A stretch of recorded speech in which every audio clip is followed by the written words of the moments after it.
ಸತ್ಯವನ್ನು ಕೇಳು. ನೀನೇನು ಸಾಧನೆ ಮಾಡ್ತಾ ಇದೆಯಾ? ನಾನೇನೋ ಮನೆ ಕಟ್ಟಬೇಕು, ಸಾಧನೆ ಮಾಡಬೇಕು. ನಾನೇನೋ ಮನೆ ಕೊಂಡುಕೊಳ್ಬೇಕು, ಸಾಧನೆ ಮಾಡಬೇಕು. ನಾನೇನೋ ಒಂದು ಲೇಖನ ತಗೋಬೇಕಂದ್ರೆ ಸಾಧನೆ ಮಾಡಬೇಕು. ನೀನೇನು ಸಾಧನೆ ಮಾಡ್ತಾ ಇದೀಯ? ದೇವರಲ್ಲಿ ಸಾಧನೆ ಮಾಡುವಾಗ ನಿನ್ನ ಬೈಕ್ ಸಿಗ್ತದೆ, ನಿನ್ನ ಮನೆ ಸಿಗ್ತದೆ, ನಿನ್ನ ಸರ್ವ ವಿಷಯಗಳು ನಿನಗೆ ಸಿಕ್ಕುತ್ತದೆ. ನಿನಗೆಲ್ಲ ಸೌಲಭ್ಯಗಳು ದೇವರಲ್ಲಿ ಒದಗಿಸುವಂತೆ ದೇವರಲ್ಲಿ ಸಾಧನೆ ಮಾಡು, ಪ್ರಾರ್ಥನೆಯಲ್ಲಿ ಸಾಧನೆ ಮಾಡು, ಬೈಕಿನಲ್ಲಿ ಸಾಧನೆ ಮಾಡು. ನಿನ್ನ ಮಕ್ಕಳು ಓದುವುದರಲ್ಲಿ ನೀನು ದೇವರಿಗೆ ಸಾಧನೆ ಮಾಡು. ದೇವರ ನಿನ್ನ ಮಕ್ಕಳಿಗೂ ದೇವರನ್ನು ಓದಿಸಬೇಕು. ಸೇವೆ ನಾನು ಆರೋಗ್ಯವನ್ನು ಸರಿ ಇಲ್ಲ, ನಿನ್ನ ಆರೋಗ್ಯವನ್ನು ಸರಿಪಡಿಸುವಂತ ದೇವರು ನಿನ್ನ ಬಳಿಯಲ್ಲಿದ್ದೀನಿ. ಆರೋಗ್ಯವಾದ ದೇವರು ನಿನ್ನ ಆರೋಗ್ಯದಲ್ಲಿ ನಾನು ಪ್ರತಿನಿತ್ಯ ಪ್ರಾರ್ಥನೆಯಲ್ಲಿ ಜೀವಿತವನ್ನು ನಿನಗೆ ಒಪ್ಪಿಸ್ತೇನೆ. ನನ್ನ ಸಾಧನೆ ಏನಿಲ್ಲ ಸ್ವಾಮಿ.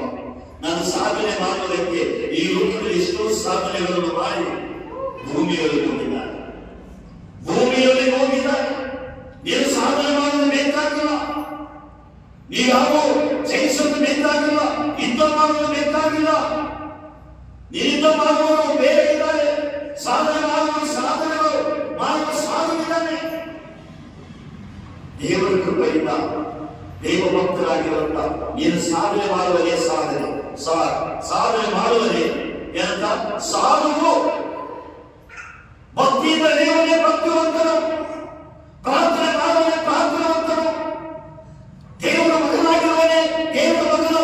ಇನ್ನೊಬ್ಬರಿಗೆ ಕೀಳು ಮಾಡುವನಲ್ಲ, ಇನ್ನೊಬ್ಬರಿಗೆ ತೊಂದರೆ ಕೊಡುವನಲ್ಲ, ಇನ್ನೊಬ್ಬರಿಗೆ ಚುಚ್ಚುವನಲ್ಲ. ನೀವೇನು ಮಾಡ್ತಾ ಇದ್ದೀರ? ನೀವು ಯಾವ ರೀತಿಯಾಗಿ ದೇವ ಭಕ್ತರಾಗಿ ನೀನು ಅನಿಸ್ಕೊಂಡು ದೇವರ ಬಳಿ ಬಂದಿದ್ದೀಯ? ಕೇಳು ಮಾಡುವ ದೇವರ ಹೇಳ್ತಾನೆ, ಭಕ್ತರೇ ನನಗೆ ಬಿಡಪ್ಪ, ನೀನಾರಪ್ಪ ಮಾಡೋದಕ್ಕೆ. ನಾನು ಮಾಡಿದ ಕಂಪನಿ ಇಲ್ಲ, ನಾನು ಮಾಡಿದ ಕಾನೂನು ಕಂಪನಿ ಇಲ್ಲ. ನೀನು ಪ್ರಾಣ ತೆಗೆದ್ರಲ್ಲ, ನನ್ನ ಕಂಪನಿ ಇಲ್ಲ, ಯಾವುದೂ ಕಂಪನಿ ಇಲ್ಲ. ನೀನೇನನ್ನ ಮಾಡಿದ್ರೆ, ನೀನೇನನ್ನ ಬೈದ್ರೆ ನಿನಗೆ ಕೇಸು. ದೇವರ ಹೇಳ್ತಾನೆ, ನೀನು ನನ್ನನ್ನು ಕರಲಾಟದ ಮುಖಸ್ಥನಾಗಿಲ್ಲ. ದೇವರ ಕೃಪೆಯಿಂದ ಇಲ್ಲಿ ಹೇಳ್ತಾನೆ, ನನಗೆ ಬಿಡು. ನನ್ನ ಮಂದಿರದಲ್ಲಿ, ನನ್ನ ಅಂಗಳದಲ್ಲಿ ನೀನು ಕೂತು ದೇವರ ಮಗನಾಗಿ ನಿನ್ನ ಜೀವಿತವನ್ನು ನೀನು ಅರ್ಪಣೆ ಮಾಡು. ದೇವರಿಗೆ ಒಪ್ಪಿಸು, ದೇವರಿಗೆ ಸ್ತೋತ್ರ ಮಾಡು. ದೇವರೇ ನನಗೆ ಕಷ್ಟ ಇದೆ, ದೇವರೇ ನನಗೆ ವೇದನೆ ಇದೆ, ನನ್ನ ದುಃಖ ಇದೆ, ನನ್ನ ಕಣ್ಣೀರಿದೆ, ನನ್ನ ಜೀವನದಲ್ಲಿ ನಾನು ಬದುಕುವಂತ ಆಗ್ತಾ ಇಲ್ಲ. ನನ್ನ ಶತ್ರುಗಳು ಮಂತ್ರಗಳಿಂದ ಕಟ್ಟಲ್ಪಟ್ಟಿದ್ದಾರೆ. ನಾನು ಯಾವ ಕೆಲಸ ಮಾಡಬಹುದು, ಯಾವ ಸಾಧನೆ ಮಾಡಬಹುದು ಕೂಡ ನನಗೆ ಅಡ್ಡಿ ಮಾಡ್ತಾ ಇದ್ದಾರೆ. ಆ ಅಡ್ಡಿಯನ್ನು ತೆಗೆದುಕೊಳ್ಳುವುದಕ್ಕೆ ನೀನು ಸಾಮರ್ಥ್ಯವಾದ ನೀವು. ಈ ವಿಷಯದಲ್ಲಿ ದೇವರ ಕೃಪೆಯಿಂದ ಇವತ್ತು ದಿನದಲ್ಲಿ ಹೊಸ ಜೀವನ ನಿಲಯ ದೈವ ಭಕ್ತರಾಗಿರುವಂತ ದೈವ ಭಕ್ತರಿಗೆ ನಾಳೆ ವಿಷಯ ಕುರಿತಾಗಿ ನೀನು ಚಿಂತೆ ಮಾಡಬೇಡ. ನೀನು ಬಂಧುಗಳ ಬಗ್ಗೆ ಚಿಂತೆ ಮಾಡಬೇಡ.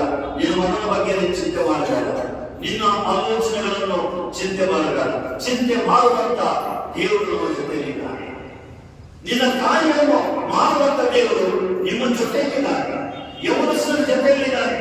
ನೀನು ಯೌವನಸ್ಥರಾಗಿರುವಂತವನು, ನಾನು ಯೌವನದಲ್ಲಿ ನಿನ್ನ ದೇವರ ಬಳಿಯಲ್ಲಿ ನಾನು ಒಂದು ದೇವರ ಜೊತೆಯಲ್ಲಿ ಸಾಧನೆ ಮಾಡಬೇಕಾಗಿದೆ. ಇವತ್ತು ನೀನು ಯಾವ ಸಾಧನೆ ಮಾಡ್ತಾ ಇದ್ದೀಯ? ಲೋಕಾನುಸಾರವಾದ ಸಾಧನೆ ಮಾಡ್ತಾ ಇದೆಯಾ? ಲೋಕಾನುಸಾರವಾಗಿ ಜೀವನದಲ್ಲಿ ಬಾಳ್ತಾ ಇದೆಯಾ? ಈ ಲೋಕಾನುಸಾರದಲ್ಲಿ ಹೋದಾಗ ನಿನ್ನ ಶಿಕ್ಷೆ ಇದೆ, ಕಾನೂನಿದೆ, ನಿನ್ನ ಕಣ್ಣಿರುವಂತ ಒಂದು ಗೌರ್ಮೆಂಟ್ ಇದೆ. ನಾನು ಯಾವ ಮಾಡುವುದು ಏನು ಗೊತ್ತಿಲ್ಲ, ಯಾವ ರೀತಿ ನಾನು ಜೀವಿಸುವುದು ಗೊತ್ತಿಲ್ಲ ಎಂಬುದಾಗಿ ನೀನು ಅಂದುಕೊಂಡಿರುವುದು. ಅವಾಗಲೇ ಕಾನೂನು ನಿನ್ನನ್ನು ಗುರುತಿಸಿ ಅವರಿಗೆ ತಿಳಿಪಡಿಸುವಂತಾಗಿದೆ. ಅದಕ್ಕೋಸ್ಕರವಾಗಿ ನಾವು ಸ್ವಲ್ಪ ದಿನ ಬಾಳುವಂತವರು, ನಾವು ಲೋಕದಲ್ಲಿ ಸಾಯುವಂತವರು, ನಾವು ಏನು ಸಾಧನೆ ಮಾಡುವುದು ಕೂಡ ನಮ್ಮ ಗೊತ್ತಿಲ್ಲಂತೆ ನಾವು ಜೀವಿಸುವಂತವರು. ಆದರೆ ಇಲ್ಲಿ ದೇವರ ಜೊತೆಯಲ್ಲಿರುವಾಗ ಎಲ್ಲ ದೇವರ ಕೃಪೆಯಿಂದ ಇರುವಂತದ್ದಾಗಿದೆ. ಅದಕ್ಕೋಸ್ಕರವಾಗಿ ಇವತ್ತಿನದಲ್ಲಿ ದೈವದಾಸರಾಗಿರುವಂತ ಒಂದು ಸಾಧನೆಯನ್ನು ಮಾಡುವಾಗ ದೇವರ ವಾಕ್ಯ ಈ ರೀತಿಯಾಗಿ ಹೇಳ್ತಾರೆ, ನಿನ್ನ ಜೀವನದಲ್ಲಿ ಒಂದು ಬಡವಣಿಗೆಯನ್ನು ಕುಡಿ, ಒಂದು ಬಡತನದ ಹಿರಿಮೆಯನ್ನು ಒಂದು ತ್ಯಾಗ ಮಾಡಿದ್ದಾರೆ, ದೇವರಾಗಿ ತ್ಯಾಗ ಮಾಡಿದ್ದಾರೆ. ಅದು ತ್ಯಾಗ ಏನಂದ್ರೆ, ದೇವರೇ ನಾನು ದುರ್ಘಟನೆಯನ್ನು ಕೊಟ್ಟು ನನ್ನ ಹೃದಯವನ್ನು ದೇವರಿಗೆ ಅರ್ಪಣೆ ಮಾಡಿದ್ದೇನೆ. ಇವತ್ತು ಜೀವಿತದಲ್ಲಿ ಅವರು ಬೈಬಲ್ ಗ್ರಂಥದಲ್ಲಿ ಸಾಧನೆ ಮಾಡಿ ಇವತ್ತು ನಾವು ಏನು ಮಾಡ್ತಿರೋದಂತೆ ಹಣಕ್ಕೋಸ್ಕರ ಸಾಧನೆ ಮಾಡ್ತಾ ಇದ್ದೀವಿ, ಸುಳ್ಳು ಸಾಕ್ಷ್ಯಕ್ಕೋಸ್ಕರ ಸಾಧನೆ ಮಾಡ್ತಾ ಇದ್ದೀವಿ, ನಾವು ಹೆಚ್ಚಿಸ್ಕೊಳ್ಳೋದಕ್ಕೆ ಸಾಧನೆ ಮಾಡ್ತಾ ಇದ್ದೀವಿ. ನಾವು ಏನೋ ಒಂದು ದೊಡ್ಡ ವ್ಯಕ್ತಿ ಆಗ್ಬೇಕಂತ ಸಾಧನೆ ಮಾಡಿದಾಗ ಒಂದು ದಿನ ನಿನ್ನ ಸಾಧನೆ ದೇವರು ಆತನ ಕರಡಿಗಳಿದ್ದರೆ ನೀನು ಬಿಡುವಂತಾಗಿದೆ.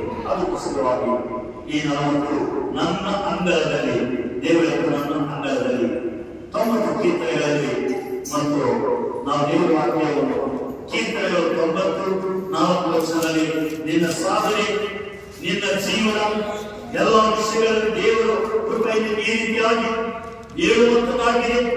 90 ಕೀರ್ತನೆಗಳು 1000 ವರ್ಷಗಳು ನಿನ್ನ ದೃಷ್ಟಿಯಲ್ಲಿ ಗತಿಸಿ ಹೋಗು. ನಿನ್ನಂತೆ ದಿನದಂತೆ ರಾತ್ರಿ ಜಾವೆಯಂತೆ ನಿನ್ನ ಮರಣವನ್ನು ರಾತ್ರಿ ಜಾವೆಯಲ್ಲಿ ನೀನು ತಾಕಬಹುದು. ಯಾವ ಬೆಳಗ್ಗೆ ನಿನ್ನ ಮರಣವನ್ನು ನಿನ್ನ ಬಳಿಗೆ ಬರಬಹುದು. ದೇವರು ಹೇಳುವಂತಾಗ ನಿನ್ನ ಮರಣವನ್ನು ನಿನ್ನನ್ನು ಯಾವಾಗ ಪ್ರತಿನಿತ್ಯ ನೀನು ವಂಚಿಸುವಂತಾಗಿದೆ. ನಾನು ಯೋಗ್ಯರಿರ್ತೀನಿ, ನಾನು ದೊಡ್ಡವರಾಗ್ತೀನಿ, ಮನೆಯನ್ನು ವಾಸ ಮಾಡ್ತೀನಿ, ಉಂಟಾಗ ಜಯಸ್ತಾ ಅದೇ ಮರಣವನ್ನು ನೀನು